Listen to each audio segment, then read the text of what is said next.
right. Welcome everyone. Many thanks all for coming, also to the people out on Zoom, which you can hopefully see us and hear us as well. I'm joined tonight by Marie Leconte. And before we begin, let me say a couple of words about Marie. She's a French-Moroccan journalist, political journalist actually, but more importantly, she's perhaps the most funny person on Twitter, at least the funniest person on Twitter I personally know. When Marie moved to the UK in 2009, she started studying journalism at the University of Westminster, and afterwards had really the most fascinating career. She's worked for publications including The Telegraph, The Mirror, The Evening Standard, BuzzFeed News, many more as a freelancer. I think it's quite a long list these days. And in addition, Marie has also published 3 books, including Haven't You Heard, Gossip, Power and How Politics Really Works, which I think should actually be required reading for anyone trying to make sense of what is going on in the corridors of Whitehall down in London. The second book, Honourable Misfits, A Brief History of Britain's Weirdest, Unluckiest and Most Dangerous MPs, appeared in 2021 and pretty much does what it promises on the cover. But tonight we're here basically to talk about not the first 2, but the third book, which is called Escape, and is also somewhat closer in topic to what we do at the Oxford Internet Institute. And I'll let Marie talk about it or introduce it briefly in a second, but Escape is essentially a book about an internet that was, an homage to the messy middle generation of people in their 30s, like ourselves, who still remember time before the internet as we know it today. And yeah, so for the format of this talk, I won't even pretend that we'll be able to do justice to the whole book. It's just too big, and to me, it covers too many topics. But in an attempt to spice things up a bit, we've decided to have sort of a free-flowing Q&A, where Marie will talk about the main topics of the book, then I will ask her some questions, and then there will be time for you all to ask questions towards the end. And yeah, without further ado, thank you so much for coming. The floor is yours, and oh, thank you. Thanks for having me. And yeah, thanks for coming, everyone. I did not prepare anything for this bit because I'm a journalist and we kind of wing everything. That's what we do as a profession. But no, so yes, Escape. So it's always a bit awkward when people ask how I got the idea and what happened and stuff. You see, what happened was that it was lockdown and I had nothing to do and I was really bored, and my agent was like, you should consider writing another book. And I was like, sweet, that's a good idea. And I sort of came up with that. But no, so the more serious point is that the idea for Escape came at around the beginning of the first lockdown, basically, where, for very obvious reasons, all of life ended up happening on Zoom, on house parties, everything was suddenly happening, by kind of computer screens. And I was living alone in a bit of amazing timing. I'd moved in by myself for the first time ever 3 weeks before the first lockdown. So, and I was I felt cripplingly alone and lonely, and yet just realized I felt incredibly alienated by this, again, like Zoom culture, house party, etc. And I did not want to be a part of it at all whatsoever. And I thought, basically real life and internet life have kind of finally become one and the same, sorry, which I should have welcomed as someone who's always been very online, who's always been very nerdy.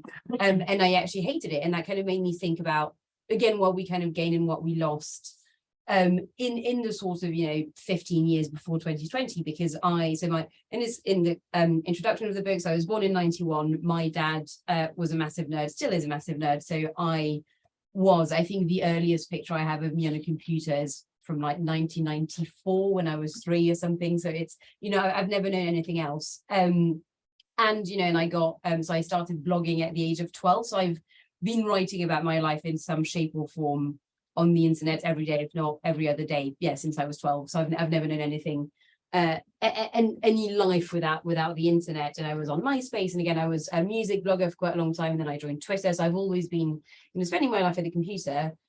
And it kind of struck me that I was like, okay, well, I spent all this time in this kind of separate world nearly, and wishing that more people were online, wishing that life was more like the internet, but then those two worlds finally came together, and actually I hate it.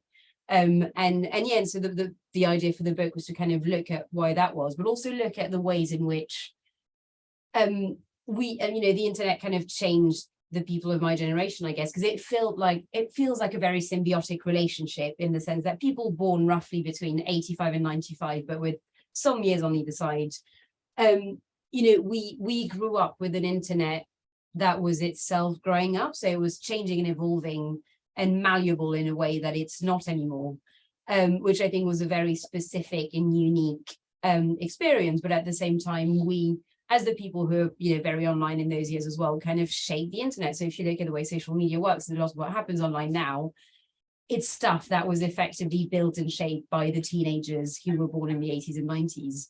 And I kind of wanted to look at, again, how we influence the internet, how the internet influenced us.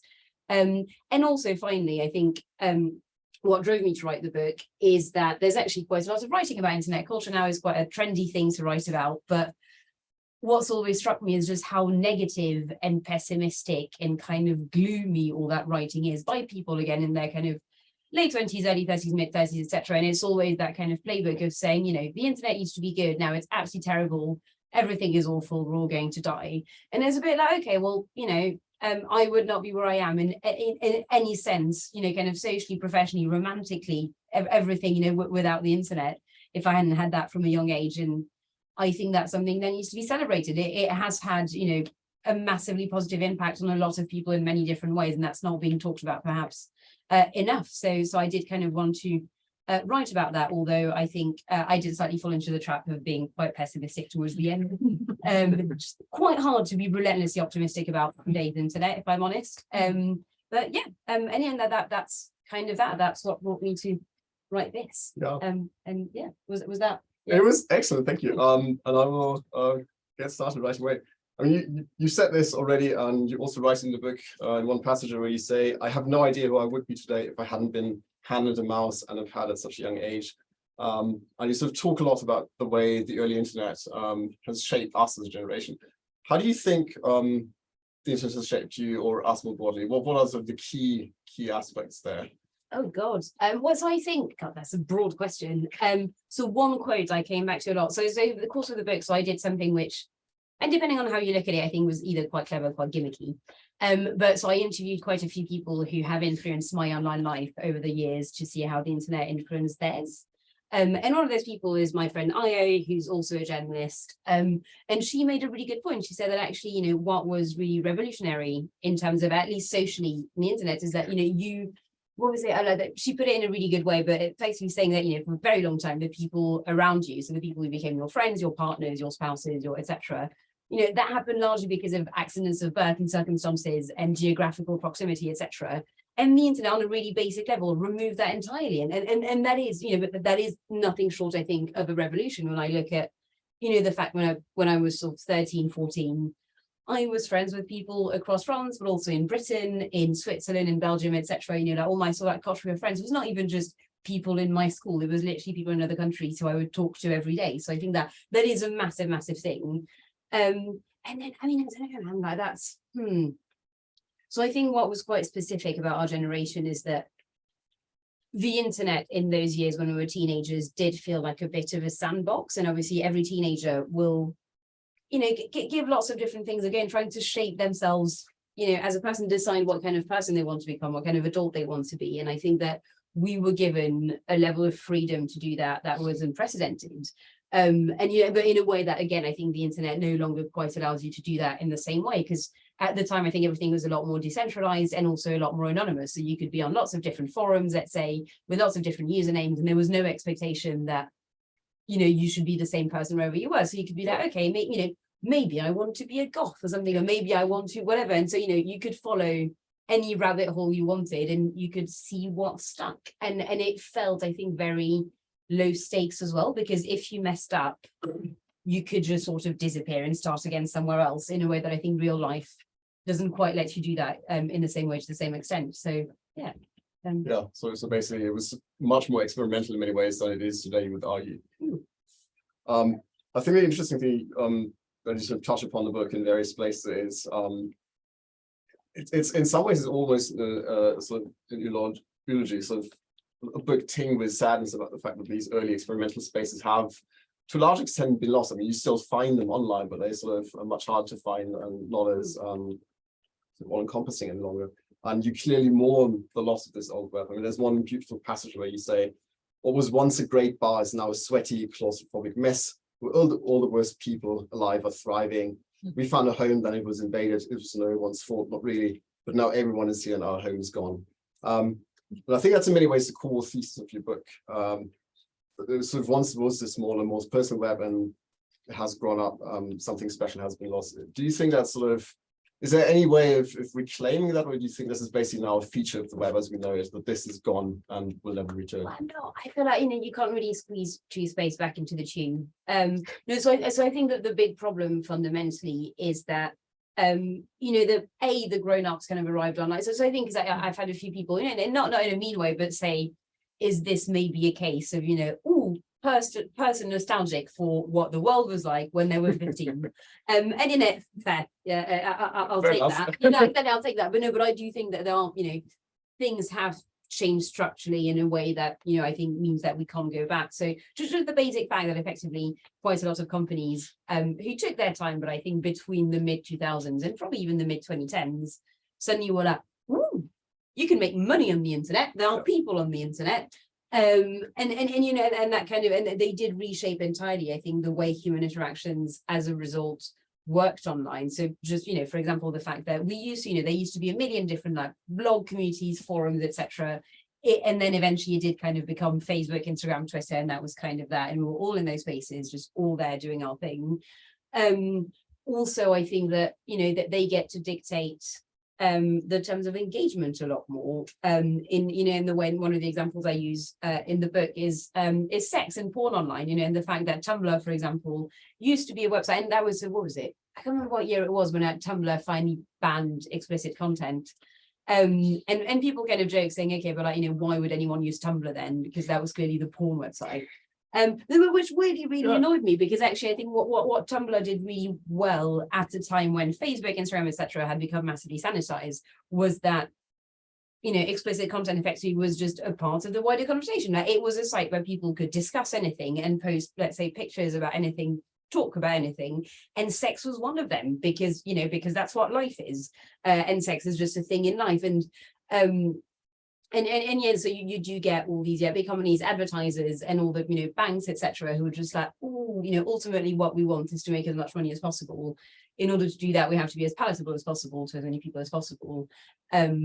Ergo, we have to be very careful. So I think that they did institute some rules on the internet that were not necessarily there before, and I'm not convinced all of them have to be there. And again, I don't see how that changes now, but also, and that's a slightly different topic, but something I get on later in the book, is going to fundamentally change, I think, the internet, knowing that you can get work from it now, you can get very rich. And so there's a bit in the book about influencers, because I think people consider them to be the natural evolution from bloggers, which I actually kind of disagree with entirely, because I think the point of being a blogger at the time was that you were kind of having a fun time, and you were making friends, and you were just writing that kind of confessional writing for the sake of it, whereas influencers very obviously want to make money, want to get brand partnerships, want to get rich and famous from that, which I think are two very different impulses.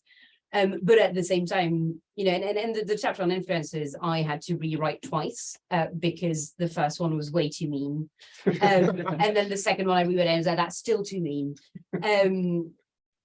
But eventually I did have to sit down with myself and say, actually, am I really mad at these kids, or, am I mad at the systems they grew up in? And actually, who am I to say that when I was 15, if that opportunity had been there for me to maybe potentially make a ton of money, would I have not taken it? And I have no idea. And again, so I think in that sense, I'm not sure you can sort of go back to an internet that was not monetized in the same way, but B, also that's an entire other topic, but also that I have lost my train of thought entirely. Jesus Christ, that came and went really quickly.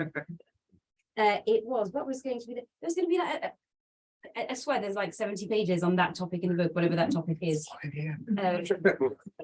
And I think basically the argument was anyway, monetization and things like being more unruly. Got it. But it's also the fact that it felt that for a very long time like a separate space. And the example I use in the book is that when I was 13 and 14, I grew up in Nantes, which is about 2 hours-ish on the train from Paris. And I used to sneak out and pretend I was going to sleep over or something and go to gigs in Paris, which in retrospect, obviously, incredibly stupid thing to do at 13, 14. And I wrote about it on my blog. So I had this blog where, there was not my full name, there was, not where I grew up and my first name. And obviously the nights I wrote because I fancied myself a music journalist, at 13. So I typed up incredible, they're very funny in retrospect, so very self-serious reviews. Are they still there? So I plead the fifth. And it's basically what happens. So I did that 3 times, and then you will be shocked to hear that my mother eventually was like, can we have a fucking chat? And I was like, yes, what about, mum? And she's like, so you've been going to Paris for gigs? And I was like, oh, how did you find that? But and I think obviously that's partly a parable about how teenagers are very thick. But it's also about the fact that at the time the internet still felt sufficiently separate from real life that I felt I could do all that stuff and then write about my secret second life online and no one would ever find out, which I think, again, that's not something that you could do anymore. That was the point I was going to make. No, it's useful because it brings us right to one thing I was wanting to talk about is sort of the idea of context collapse. And I mean, your book is unflinchingly personal, and so is your online persona, your real persona in many ways. And you basically say, well, it was safe in many ways, but also there was this separation. There was actually, you could actually do all this and sort of live this life online without necessarily your parents or your relatives and friends knowing about this. So you could be these multiple personas. And it seems like your argument is basically that this has changed quite drastically from the early days, where these days, yes, you can still live out sort of your individual sub-personalities in various online spaces, but broadly speaking, it's much harder to sort of keep those apart. It's much easier to sort of be known as this one person across all these online spaces. It is what I think the main thing as well is that, well, that's several different things here, but one of the main ones that you can't really quite control your audience in the same way. So to go back to forums again, if let's say, my best mate used to love Arctic Monkeys on the Arctic Monkeys France forum. I was personally more a fan of the Horrors, who had a fan forum called the Horum, which I imagine is irrelevant, which is quite funny. And then you'd post and you'd be like, okay, I know there are like 200 members or something on this, and that's my audience for this. And or Facebook even, I think, you did have an idea of who was there, etc., etc. Twitter, for example, or any other page, you kind of have no idea who you're posting to, because technically you find it's your followers, but also it may be your lucky day or your very unlucky day, and something may get retweeted and retweeted and retweeted, and suddenly it's had an audience of millions, when obviously, and I think again the tension there on a very fundamental level is that that's not how human brains work. So when I tweet, approximately 174 times a day, I don't think this can technically be seen by 300 million people. Like that's not how human brains work. Even though, and the vast majority of the time my tweets just get seen by my followers, and that's the end of that. But very occasionally I have gone what we like to call bad viral, where I mean, you. Worst occasion? So, like 100% Alexandria Ocasio-Cortez. Oh wow! Do tell.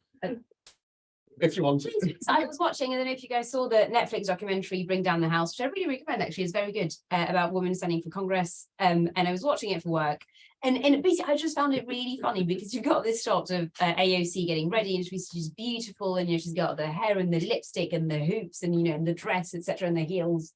And then the shot pans out to her boyfriend, who's got like the sort of scraggliest beard, and he's wearing shorts that are too big for him, and you can tell there's maybe like stains on his shirts and stuff. And I was like, Jesus Christ. And I tweeted something calling him a bin raccoon. And I can't believe this has become such a big part of my life. But basically, so like the entirety of the US, as far as I can tell, got mad at me, and that was really bad. I know, but I think there was a point where I was getting hundreds of tweets every second. It went completely mad. But also, I found myself in this completely absurd situation where I kept having to argue to like the entire Democratic Party that what I meant by that was that he looked a bit messy, not that he was ugly, and these are two very different things. I was like, oh, raccoon is not ugly. Anyway, so mental. As a side note, this went so viral that AOC actually did an Instagram story of her boyfriend calling him a bin raccoon. And also like a year ago, there was a Vogue, I think, or something profile of AOC. And turns out the boyfriend's mum called him a bin raccoon as well. But which again, actually, annoyingly, this illustrates my point quite well, I think, where I was watching a documentary in bed for work and it was like, ha ha ha. And yeah, long story short, the problem is, to come back to the wider point, is that there are many situations like this online, I think, in terms of audiences, where no one's right and no one's wrong. So if you look at, someone who's just tweeted something, maybe he's got like 37 followers and tweets something stupid, and it gets retweeted a lot, and that person loses their job, or gets piled on, and everyone gets really mad at them.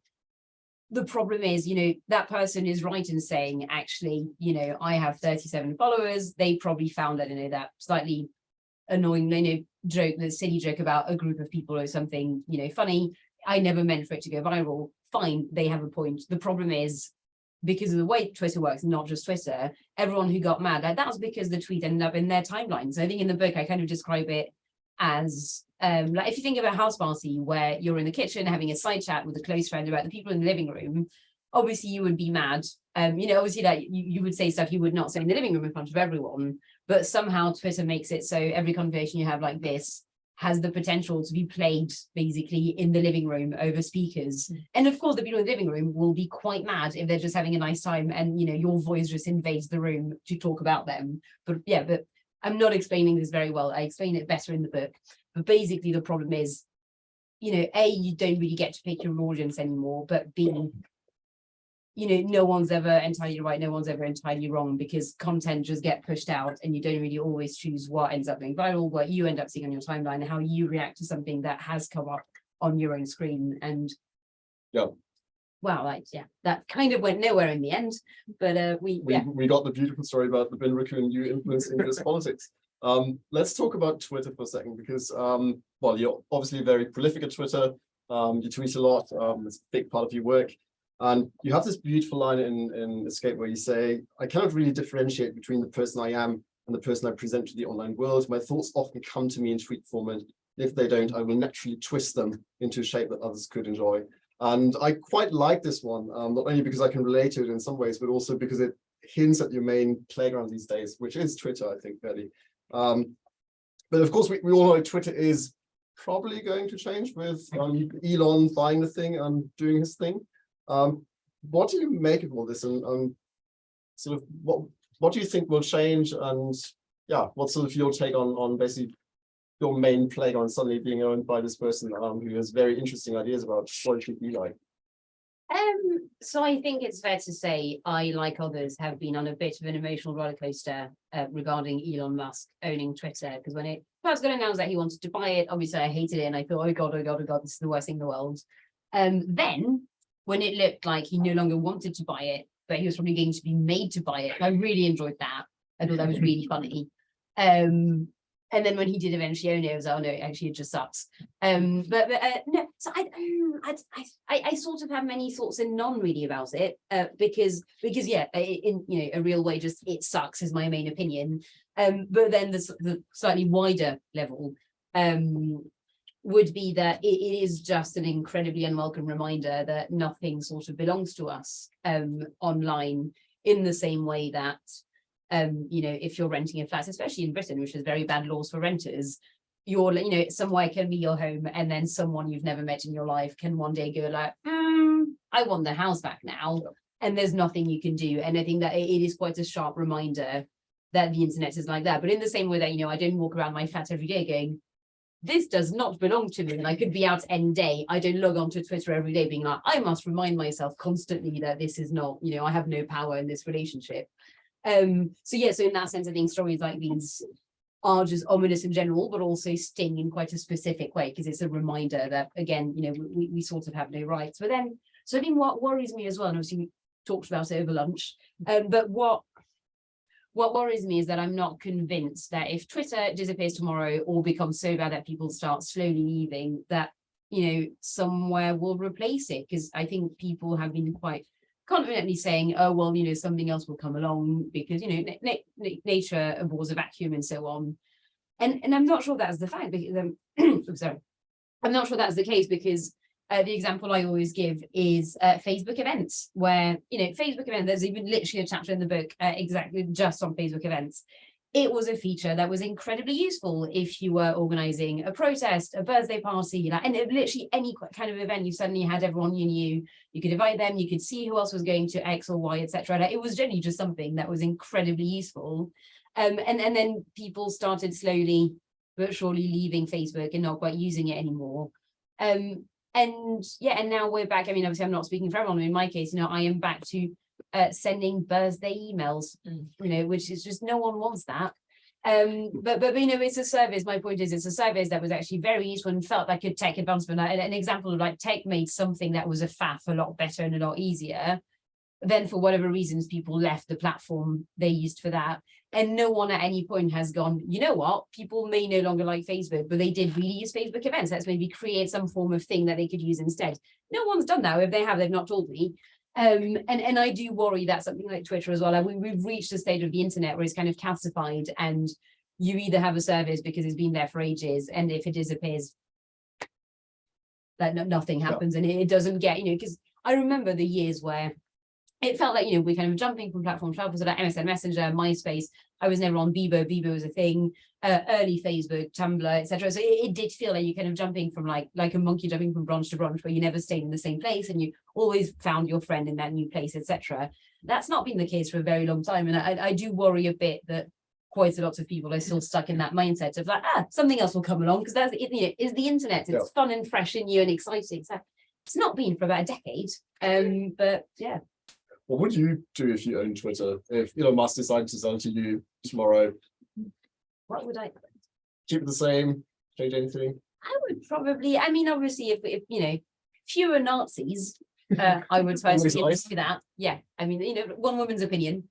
So weirdly, I think I would, content moderation. I think I would obviously do a lot more on that. Probably actually weirdly either ban quote tweets, or so I find that really weird. What's really frustrating, I think, with Twitter is that clearly everyone who works there just doesn't use it, because everything they do on there makes no sense. And one of those is like, the whole new thing, which I think is a good feature of saying, you can't you can choose your tweet and say, oh, well, I don't want anyone replying to this. Great. Instead, they can quote tweet you. And that's what they do. Because I remember when that feature came in, there's actually some stuff I don't want to be arguing, so I'll just remove the replies. Guess fucking what? Instead, people just put me on blast to all their followers. And it's like, that is considerably worse.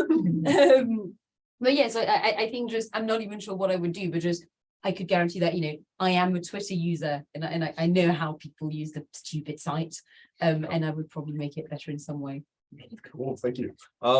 Let's briefly talk about us and perhaps the boomers, but also the Gen Z. Because basically, I think it's fair to say Escapism, it's a book about millennials on the internet. It's somewhat a book for millennials as well. What do you think Gen Z will make of the book and its main themes? Do they even read books still? I think they do. TikTok is a thing, apparently. So I do not engage with TikTok. Gen Z, I don't know what I think it's. I would quite like them to. See, I don't really know, because there's no non-pissy way of saying, oh, they should read it to see how nice the internet was at a time when they were too young to use it. that just sucks as a sales pitch fundamentally. I'm not really sure. So I wonder if there's not the basic curiosity thing of saying, actually, you came into this world at a point at which it was nearly fully built, and actually kind of, again, way more calcified than it used to be. This is how it came to be the way it is. And maybe, if I were to want to be optimistic and sort of like blue sky thinking, if we do want to try and make the internet better in some way at some point, hopefully, it would probably be useful for the younger people to get a sense of actually what worked, well, in the old quote unquote internet, what was lost and what is missed now, or what mistakes were made and should not be made again. Yeah, excellent point. I will ask, I've got many more questions, but I actually want to give our lovely audience, both in the room and on Zoom, the chance to ask you some questions. So I will ask one final one for now. In the book, you say, I do wonder what will happen to me when I grow older and the internet changes beyond recognition. So yeah, let's hear. What do you think will happen? What's your expectation? I have no idea. No, and I think I have no idea. And that was there. So I really struggled with the conclusion of the book, because the model, I think, for, and it's interesting because it's actually quite gendered, but, sort of like woman, roughly my age, write about the internet, be that long essays or books, etc. There's always a bit of an arc where it, growing up online, internet goes bad. And this is why I have learned to enjoy real life, the simple delights of living in the moment. I don't even use a smartphone anymore. And which is very neat, narratively speaking, that works really well. The problem is I will never log off. I'm just destined to be online until the day I die. And so as a result, there's a bit I didn't really know how I conclude this. And the problem is, it is still the same now. I don't really know. I have no idea what happened with the internet, but I know I am just not the sort of person who will embrace the moment, not do things for Instagram, not really take pictures. That's just not who I am. I will tweet my every thought until, the moment when Elon Musk personally sets fire to my phone. So yeah. No, want to see him try. I have no idea. The entirely honest answer is I have no idea what's going to happen to the internet. I worry it's not going to be good, and I worry that it still won't be able to let go of it. Well, that's excellent final words. And with that, we will go to the questions. So I think the way we can do is, if the people online will please post their question into the Q&A, and I will take one question from the room and one online, sort of one after the other. And yeah, let's start with Philip. Hi, Marie. I'm Philip. I'm an MSc student here. Thank you very much for coming to Oxford for your witty talk. I'd like to scrutinize your title in two parts. All right. Wow. So,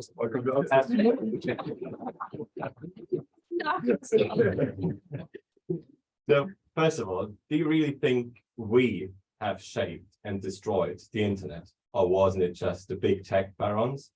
And the second part is, who is we, the generation? Who are you talking about? Is it Brits? Is it the West? Is it our socioeconomic group?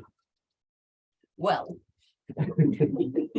I have such a coward's way out of this, which I am very pleased with, which is the one thing about publishing. And actually, I think about, many aspects of being an adult moving in the world and having a job, is that you have to pick your hills to die on. And publishing is very much one of those. I did not write the subtitle. I don't really like it, but it did not feel like a hill I should die on. So I don't entirely disagree that it's not great. I mean, it's neat, and I couldn't come up with a better one. But so more seriously, I think we is definitely sort of people born roughly between 85 and 95, probably in the Western world most likely, but not entirely. And so shaped, I do stand by it. And there's a whole bit in the book about how, I think that teenage girl, if you look at the internet of today, so much of it was clearly catering to the behaviors of teenage girls. So stuff like, kind of selfie, that Instagram was really created, I think, because, and I still remember taking selfies at a time when it was so time consuming. You had to get like your, parents' digital camera, you take pictures in the mirror in the bathroom, then you have to find the cable, put the cable on the computer, not even the laptop, the full computer. Anyway, so, so I think, that confessional writing, that's, what is more teenage girly than just wanting to write about your day and what happened, and stuff like that. So I think, a lot of the internet today is also quite feral, in a sense, I think, and that is just ultimately a product of the fact that lots of the people who were there for a long time were, younger rather than older. So yes, I do think we shaped it. Destroyed, I'm inclined to agree with you. I do think there's maybe an argument in saying that, no one forced anyone to join Facebook and Twitter and Instagram and stop blogging and stop doing fun stuff for the sake of it. That no one forced us, and we still did it. So I think that there is a bit in the book that is just that slightly, bittersweet realization that we did help, I think, undo the world that we once called home. But I agree that we were not the full destroyers. Well, thank you. I'll take the first question from Zoom. Yeah, it's pretty long. So it says, That's a novel. Yeah. So it says, I'm Hugo from Indonesia. I'd like to ask you about what you've mentioned before about shaping and destroying. What do you think about the culture that our society lives in nowadays with the internet? So many cultures are born and live from and by the internet. For instance, Twitter, seen as thing. God, that's really long. Where's the actual question? I'm sorry. what do you think about the generations gap between whether from Boomer, X, Millennials, etc.? Is there anything to do to overcome this kind of cultural gap between them? I think that's hopefully a good summary of the long question. So I think one specific thing I think about a lot, especially, I mean, especially in the context of Twitter, but also Facebook, and kind of, when you talk about polarization and people going, the world is going, all going to hell, etc. So I wonder if it's not a basic case of people need time to get used to the internet and properly, and I think it really takes a good 10, 15 years of being very online to develop this ability to see some of the most mental opinions anyone has ever come up with, and to kind of let them wash over you, to be like, fine, I have seen so much worse in my time. I was there on Tumblr when that woman was stealing human bones to do witchcraft with. I've seen it all. And then it more seriously, generally, I do think that there's so much stuff, so much outrage that then specifically in the UK, and I think it's the same in the US to be fair and stuff, but is basically middle-aged people who are not very online, who are never very online, and then who see just stuff and people having mad opinions and go, my God, we must do a full 900 words on this, or this, I mean, this is proving that, the youth are terrible, the liberals are terrible, whatever. And it's like, no, what you have to understand about the internet is that so many very mad people are here, and you will never run out, and it was, you kind of have to tie yourself out like a child, I think, with the internet. So I wonder if stuff will not get better once everyone has that level of I guess cynicism, but also just being used to the internet just being quite weird, and also just people in general being quite weird, and one person being insanely weird does not mean that the world is going to hell in a handcart. It just means that, those weird people have always existed, but they have keyboards now. So I think that but it's like any new technology, right? I think on a sociological level, you do need time for the dust to settle. And I am a bit of an optimist in that sense. Why do you think people get used to it? And even stuff like fake news, etc. You get stung once or twice or three times, and eventually, not for everyone, but I think in most cases so for example, my mum got caught by, I can't remember how many Chinese websites selling, luxury clothing for £7. And each time it arrived 3 months later, and she was like, this is not, Marie, this is not luxury. And it's like, I don't know what to tell you, Anne. And now she's stopped. And that's fine. Lesson learned, she will not click on a Facebook ad promising her a fur coat for 30 quid and somehow expect it to be real fur, ever again. So I think it's also just for the time for everyone to catch up properly will probably help. Thank you. Another question from room. I'll be in done. Yeah.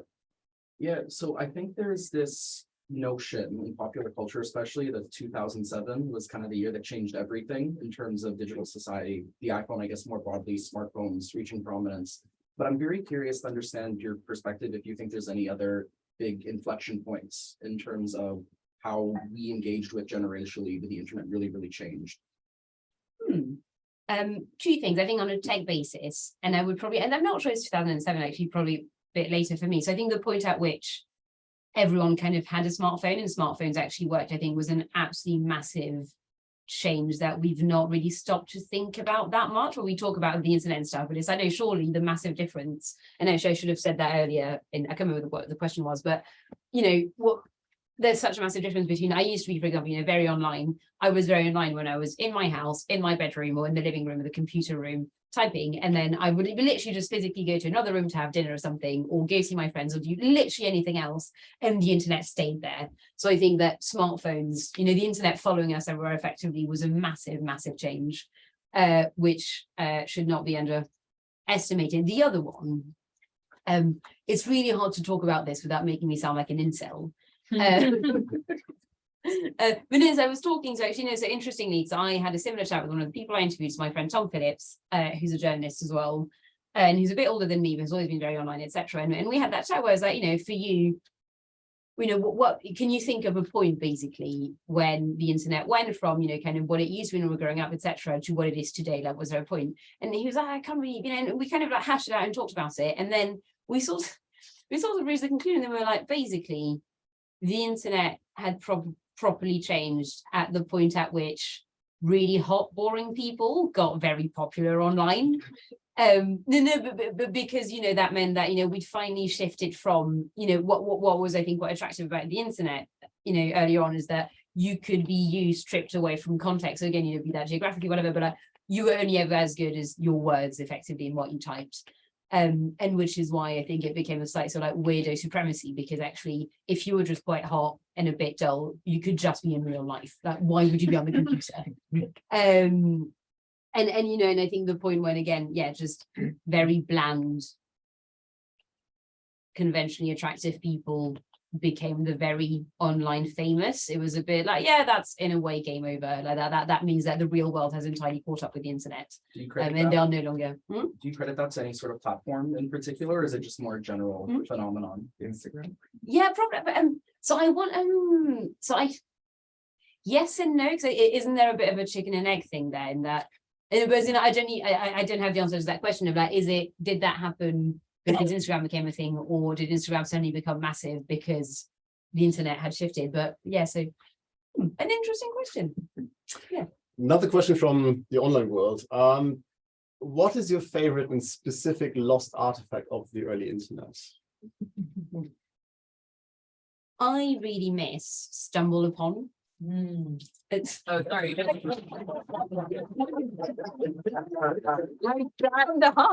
really like unlocked something in my brain that has not been unlocked in some years. amazingly, I got in that vein, I got a lovely, which I showed you, but I got a lovely email from a reader who I don't know yesterday. And then I was like, oh no, thank you for writing the book of someone kind of your age and stuff, like many memories. And he was like, wow, I really thought my friends and I were the only ones who found pterodactyl porn in 2004. We must have wanted the same. And I was like, oh, of all the fan mail to get. But this is Stumble Upon was great. So if you've never used it, it basically just, if you were quite bored online, it would, so it had clearly this database of really random websites, you know, and mostly so either silly games or fucking, you know, just anything and everything, and you could just literally click, so you could have it even as a tab on your browser and just click and you just stumble upon random websites. And yeah, and I think that, yeah, that feels like a relic from an old era of the internet. Yeah. So Stumble Upon days. Oh, I think Nick had a question. Yeah, actually quite relevant to what you already said about the sort of real world catching up. I wondered whether you think this is what we've just seen in politics. We've just had two prime ministers, both of them are sort of very online, but in their own ways. So Liz Truss is the sort of unhinged Instagram thing, right? Whereas Rishi Sunak is a brand. He's a sort of professionally managed online personality. Where in the same way with a big celebrity, you sort of think, well, it is them, but there's some professionally managed distance there. And at least so far, the chaotic online version of this, when it was elevated to real power, fell apart immediately, right? That this was actually something that was quite brittle. And is that, in a sense, what we're going to see with the future of the internet and politics? More Rishi Sunak's, fewer Liz Truss's? I just think in general, politicians should not be allowed on the computer. Yeah. It just makes them go mad. I don't know. So I think the weird thing, right, is that actually, so even if you take that Boris Johnson, Liz Truss, Rishi Sunak, I don't think any of them are really online though. So, you know, it's just they have, so Rishi has basically a team of people who like, and it is quite funny, like it's one of those like you can make it up. But so the guy who did at least when he was Chancellor, his branding, I think on the side has this like very plush of advertising agency where he also does like slightly horny but tasteful ads for expensive vodka, and it was just like, this is so on the nose of like UG comms for like, oh, this new vodka, and the Chancellor of the Exchequer. Sure. But yeah, no, so I wonder if there will be a shift when we get to our first prime minister, or our first or like really prominent MPs who are actually themselves very online, because I think that will probably influence the way they build, you know, the way they build their brands, but also the, you know, what they care about. And I think that's always, and then that's kind of why I think MPs in general should log off, because you do end up, I think, coming across MPs where it's like, you are clearly like internet poisoned. Like you seem to think that, you know, on certain issues, like the country is not where it is at all. You think this one thing, and I think actually student campuses or whatever, like fights about transgender rights, etc. You do get the occasional politician who's clearly like, as we all know, this is the first and foremost issue facing Britain at the moment. You're like, please throw your phone in the trash. Like, please, yeah, someone take your phone away from you. But yes, I think that will be an interesting, that once we shift to senior politicians who themselves are very online, I think that will be fascinating and almost certainly bad. Excellent. Let's go back to the internet briefly. So for one, Hannah says, I misstumbled upon two. So you're not the only one. And also the early question, he says thank you, and he also says thank you for me for not sort of bungling his question. But we've got a new one from Rosie. She says, I haven't read the book yet. Nonetheless, there are very creative and boundary pushing content creators as well as communities. Could we just be getting old, not seeing them as worthy? Your responses to TikTok and Instagram show a small amount of art, but blogging in the noughties was perhaps just as cringe. So I love Instagram. I will be Instagramming my day in Oxford on the train back. I should make that clear. And I think that, and what TikTok is a slightly different thing. I think the reason why I don't like it is because it's not really because of the content there, but it's because it's entirely algorithm driven, and that's so far removed from my own experience with the internet that I find it really hard and very counterintuitive. I don't like. When I were a lad, we decided what we clicked on the internet, and I don't like the idea of some algorithm showing me what I. But yeah, oh yeah, no. So I mean, 100%. I'm getting old. Again, I turned 30 this year. But I no. So basically, since I never quite know with the online question, like, am I looking straight into the camera, like Rosie, hi? But so yes and no, because actually, you know, in a way, I've had my fun now online, and actually, you know, and I think part of the reason why I am where I am today is because I got to have those experiences, and I'm very thankful. But you know, I've kind of, I've had mine, but it's more so writing the book, and especially looking back at different bits of my life and kind of turning points in a way, or like especially fun stuff.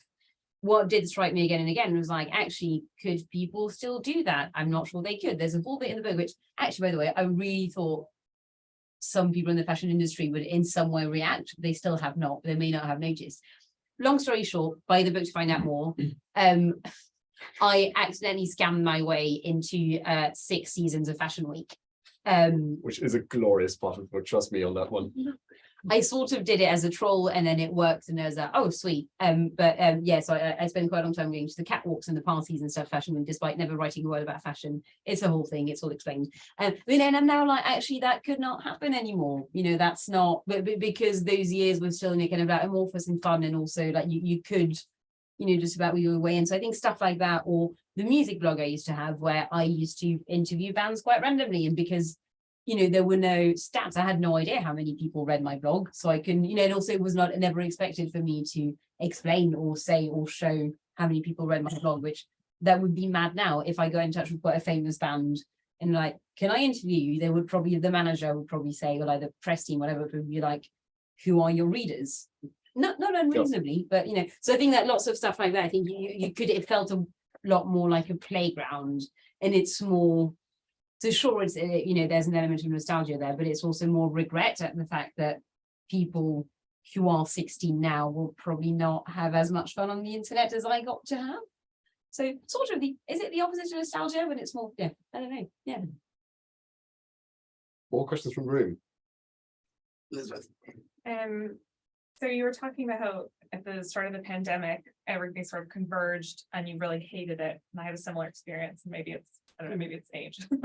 But I'm wondering what you make of this notional metaverse, and you know, really just what you make of it, because obviously everyone's talking about it. But as we've seen, we had these sort of virtual world, but maybe the separation helped make them more intriguing. I don't know. So have you experienced it? Do you have thoughts on it? Do you think it's a thing? How might it shape the internet? So I'm mostly dying for someone very good to do a proper like 5,000 word deep dive on how wrong this is going, because aren't they spending that, how much, like, isn't the figure something like 8 billion a quarter or something, so like an insane amount of money, and it looks so bad. But it's such a joyful thing to witness. Like it looks so bad, it's so good. And what was it like, the amazing thing they did like 2 weeks ago, they're like, well, also what a weird way to phrase it, like legs are here. Because suddenly the little avatars had legs, and actually turns out that was a lie. Legs are not hair. They added fake legs onto the video. Incredibly funny. But you know, beyond the comedy value of it, I don't really know. So I think I feel quite vindicated. So again, I come from a long line of nerds. So at Christmas last year, my dad, my brother, and I discuss actually the metaverse and NFTs and all of that. Because my brother works in AI and stuff. And AI and so on. And and he did say, and obviously my little brother as well, so kind of like the link to the kind of cooler kids. And he said, well, like it or not, that stuff is coming and it's probably here to stay because there's so much money behind it. And my argument was that, okay, fine, but also the money has not always dictated what works or doesn't work online, and also I'm not sure that they will get the numbers of like people willing to do it. And yeah, basically I think so far I win this round, but no, but it's more that I think I don't. It basically it feels like a really weird thing where they seem to have forgotten that you do need to convince people to do stuff. So that you can't just say it's not quite build it and they will come. Which I think seems to be the meta approach to the metaverse. When what is the argument here? Like, what are you? So yes, I don't really feel that again at the moment. I'm generally just seeing it as free entertainment. Maybe I'm I'll be proved wrong. But yeah, maybe legs will soon come. I will be humbled. Excellent. We've got about 5 more minutes. There's no questions from the internet. So yeah, Tarek. I was wondering about the kind of the pockets disappearing and also the not being able to control your audience anymore. And isn't there also like a positive reading of this, that you basically force mainstream society to interact with these things more? So there's more of an exchange, and that this is good for progressive change. I thought of something like gay bars disappearing, and there's a real world example of this where you kind of have a similar dynamic. And so I was wondering if there's not also a positive reading of this development, also the risk that you can't control who's going to see what you're going to post, because you still may, and then it ends up in vogue. So 100%, I think the problem is that the mechanisms at work here are just on a basic level entirely neutral. And then obviously it's something I talk about in the book. But and I do talk about so be that. And I think I was talking about the example of Me Too, like the Me Too movement, nearly exactly 5 years ago, never would have happened without again people being able to link up, and also again people who do not technically have a platform managing to get a platform on one specific issue, etc. Great, but also I think more like those networks being able to get created is actually, especially in the context of campaigning, etc. What you need is networks, and the internet has been incredibly good for that.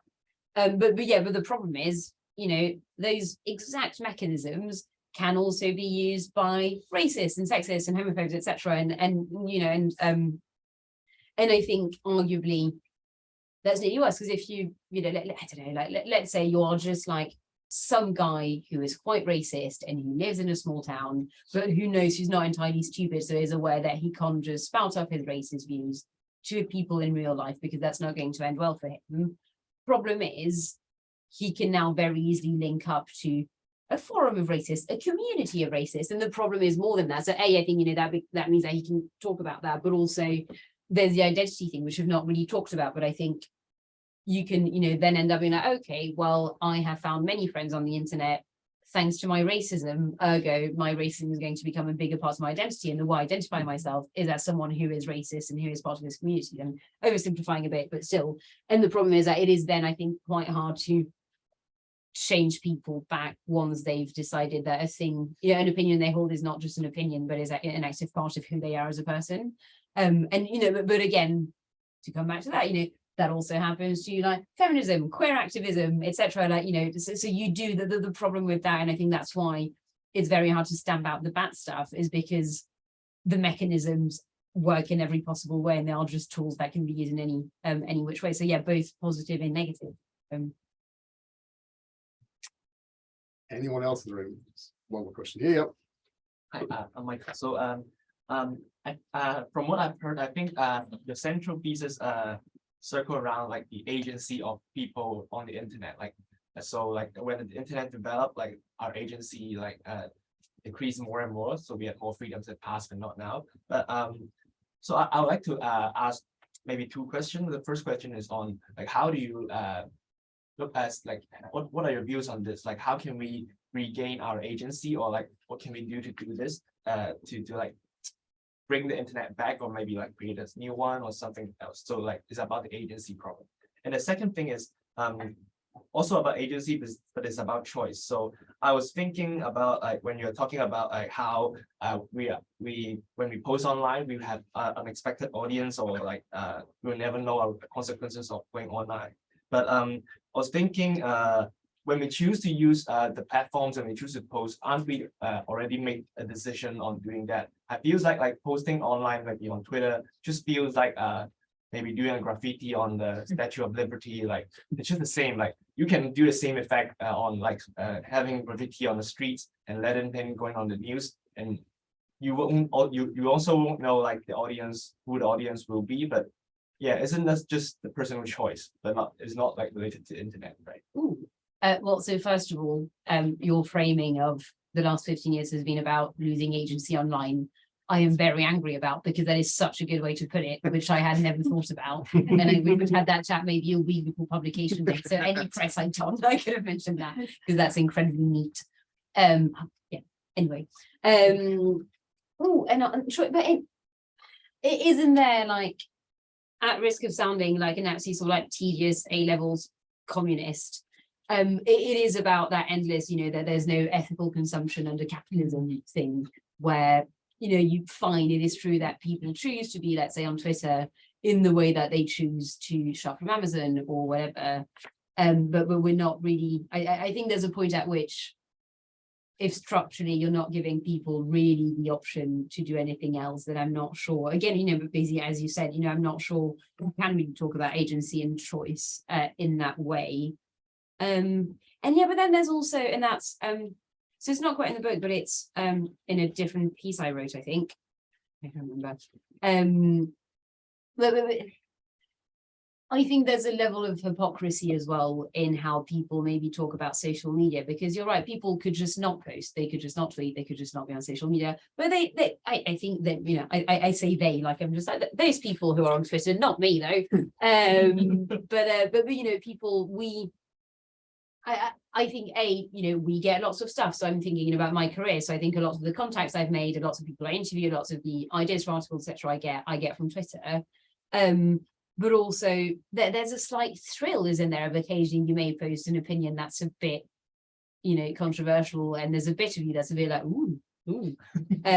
So I do think that it is to an extent part of the fun that like, oh, you never know what may happen, and it's just that we're quite bad at admitting that to ourselves, I would say.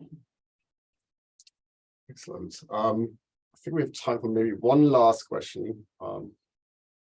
And then we'll wrap up. I'll come to this guy. Thanks so much for your talk. It was really enjoyable. I was sort of wondering in relation to your first book, which I also haven't read, and very excited. But I was wondering if you thought that the way we gossip, because I'm a political theorist, so I'm really interested in gossip and the way in which it sort of works as a tool for both agency. You'll love the first bit. Can't wait. But I was wondering if you thought the way the internet worked with gossip, and how that sort of changes maybe in Westminster or in general life. Oh, that's an entire other talk.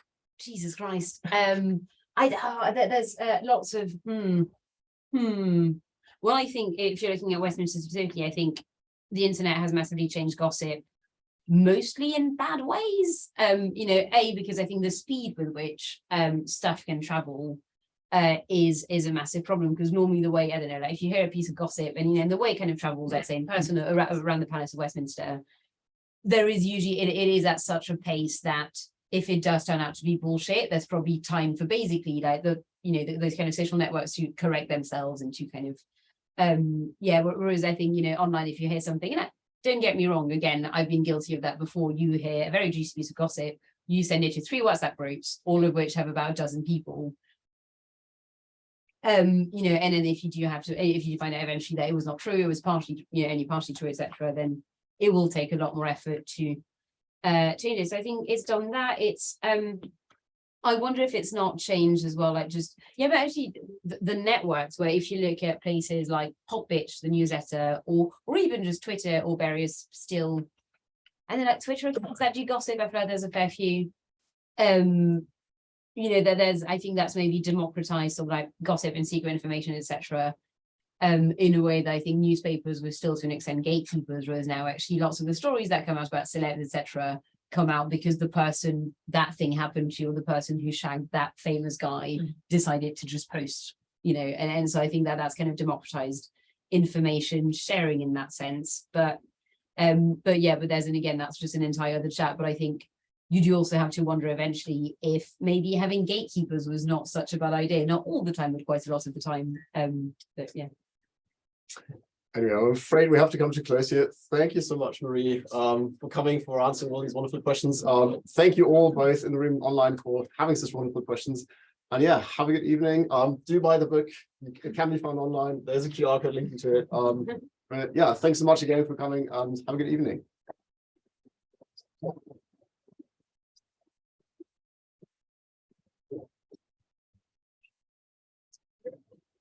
There's